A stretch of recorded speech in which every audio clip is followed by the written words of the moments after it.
Alright, so whether or not we're going to get a Justice League extended cut, whether or not it happens, which, every day it looks like it's not going to happen. Every day it looks like it's going to happen, It's just like it changes every fucking day. We don't know what the fuck's going to happen. But when it comes down to it, we still got Batman versus Superman. Ultimate Edition. We still got that. And I just watched it again the other day, all the way through, with headphones on. So I had maxed out volume headphones, and the fucking sound in that movie is so good. Sound effects, the fucking sound design, the fucking soundtrack by Hans Zimmer and Junkie XL. It's so good in that movie. Yeah, it does. It kind of does bum me out that we didn't get that with Justice League. But, we still have Batman versus Superman.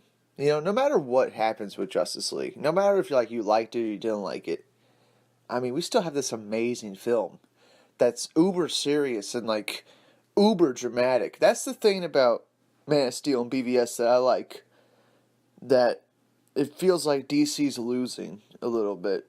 It's not that the movies are dark, all right? Yeah, they can be dark, but it's the fact that they're dramatic. You know what I'm saying? They're films. They're dramatic films. That's what I fucking love about it. It's a serious, dramatic take on superheroes. And in the future, people are going to look back on BVS as one of the greatest superhero films of all time. Because the only other superhero films that can compare to it are the Dark Knight trilogy. And Watchmen. That's the only films that can compare to BVS as far as serious, dramatic takes of these characters, So I guess I just wanted to say a little appreciation towards Batman versus Superman. Because, goddamn, when we get to the Lex Luthor scene on the rooftop where he's explaining his master plan, or he's giving his motivations that everybody seems to, gloss over. when that scene's happening, that's pure cinematic gold. It's gold. And the music behind it swelling, and then he's like, no, I'm not talking about Lois. Everyone's special lady is his mother. And that music, it stops, and the fucking Hans Zimmer music, it revs back up, and he reveals the pictures, and Superman drops to his knees. After seeing Justice League, and seeing how overpowered Superman really is, and how fucking crazy strong he is, to see a moment like that where he drops to his fucking knees to a human, to Lex Luthor, it's unreal. I had chills all over my body when that happened. Especially after seeing Justice League. I think that's probably the best thing about Justice League, is that we get to see Superman at his peak. We get to see what Superman is capable of. That's what Justice League shows us. And if I was to, give a new watch order to these movies, I would say watch Suicide Squad first, then watch Man of Steel, alright, then watch Wonder Woman, and then watch Justice League, then watch Batman vs. Superman. End it with Batman vs. Superman, because after you see Superman crazy overpowered, after you see him in God mode, that moment where he drops to his knees to Lex Luthor, it just it blows your mind. It blew my mind. I was like, oh my god, and then that line that Lex Luthor has, now God bends to my will, that shit runs deep. Especially, after seeing how powerful Superman is. And the fight with General Zod and Man of Steel, you grasp how strong General Zod is after how easily Superman took out Steppenwolf, right? Now you understand, what a threat General Zod was, because he was going toe-to-toe with Superman, and Superman could barely hold him back, look how easy Superman took out Steppenwolf. It adds weight. That's the best thing we can say about Justice League, whether you like it or not. It adds weight. And, why I say you should watch Man of Steel after Suicide Squad is because Suicide Squad, you get a little taste of Batman, of course, but in the movie, it starts with Amanda Waller, and she walks past a guy, and he's holding a shirt that says, remember Superman or whatever. So it's like it lets you know. The movie actually tells you up front that Superman's dead in Suicide Squad. So if you start watching the movies knowing that Superman's dead, then you're going to be kind of guessing when he's going to die, So Man of Steel, I mean, if you're watching all these movies for the first time, and you watch Suicide Squad first, and you know Superman's dead, and then you watch Man of Steel, and you see him, like, fighting General Zod, you're like, oh, is he going to die now? Is he going to die in this fucking beam? Like, no. No, he succeeds. And you're like, oh, he didn't die in that movie. And you get the Wayne teasers. You get the Wayne logo, the Wayne Enterprise logos on the satellites and shit like that. And you get that shit. And then you watch Wonder Woman, because Wonder Woman does the same thing, where all you see is a Wayne Enterprises logo, and you see the picture of her and Steve Trevor. And you get her whole backstory. And then you get Justice League. Because I feel like Justice League is more of a sequel to Wonder Woman. I mean, we start with Batman, and since we got a tease of Batman in Suicide Squad, it's nice to start the movie with him. And Justice League starts with Superman already dead. So, I mean, you're kind of wondering, like, where does Superman die? Well, he dies in fucking Batman vs. Superman, Dawn of Justice. But that's the last movie you're going to watch in the order. So you watch all of Justice League, you watch Superman come back from the dead, but you still don't know how exactly he died. Because in the movie, in Justice League, they never say how Superman died.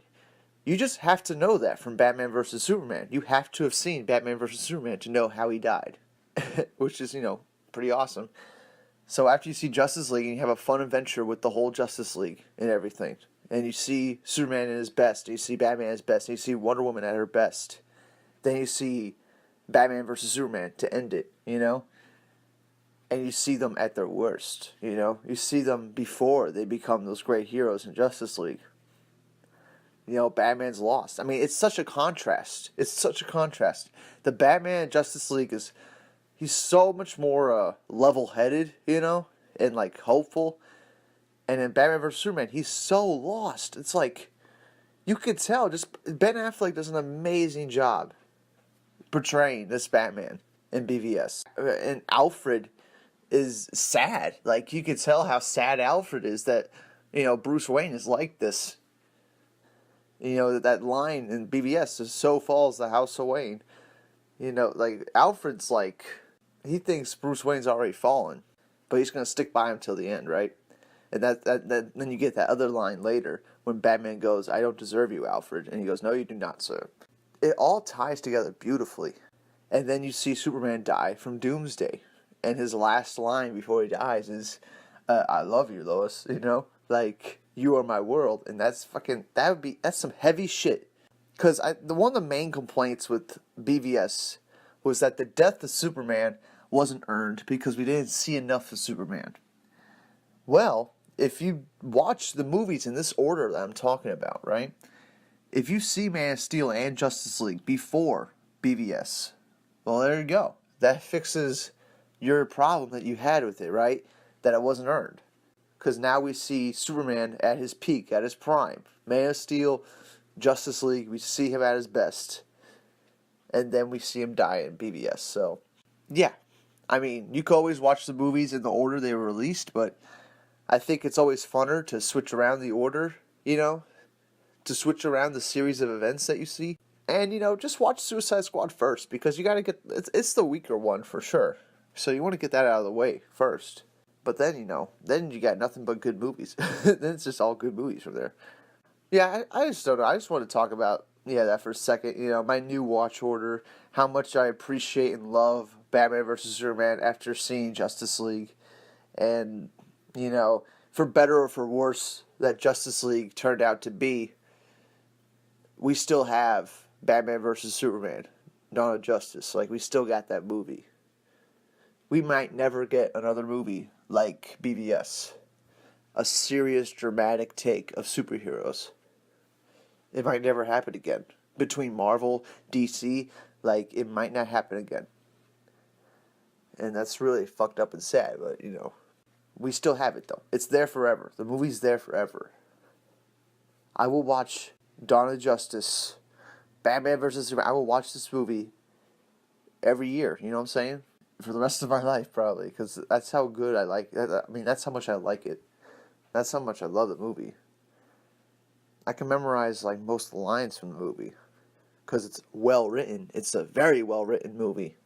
Yeah, so what do y'all think about it? Are you happy that we still get Batman vs Superman? You know, it doesn't really matter what happens with Justice League. If we get the extended cut, if we don't get the extended cut, we still have Batman vs Superman. You know, do you guys still appreciate it? I mean, like, I think I appreciate Batman vs Superman even more after seeing Justice League. You know, like even more. Like, I love it even more. Yeah. So, what are your all thoughts on that? Justice League extended cut. It might happen. It might not happen. I mean, at least we're gonna get an extended version of the film for sure. Like that's gonna happen for sure. They're gonna add some scenes in there that they left out for sure. And hopefully they'll add the rest of the deleted scenes on the Blu-ray. God willing, they'll put all the deleted scenes on the Blu-ray so fans like us can edit it in the movie ourselves. Either way, though, whether we have to edit it or Warner Brothers releases Justice League on their own, either way, we still have Batman vs Superman Ultimate Edition. Like we still have that fucking perfection. Okay, yeah, that's all I gotta say for now. I'll see y'all in the next one.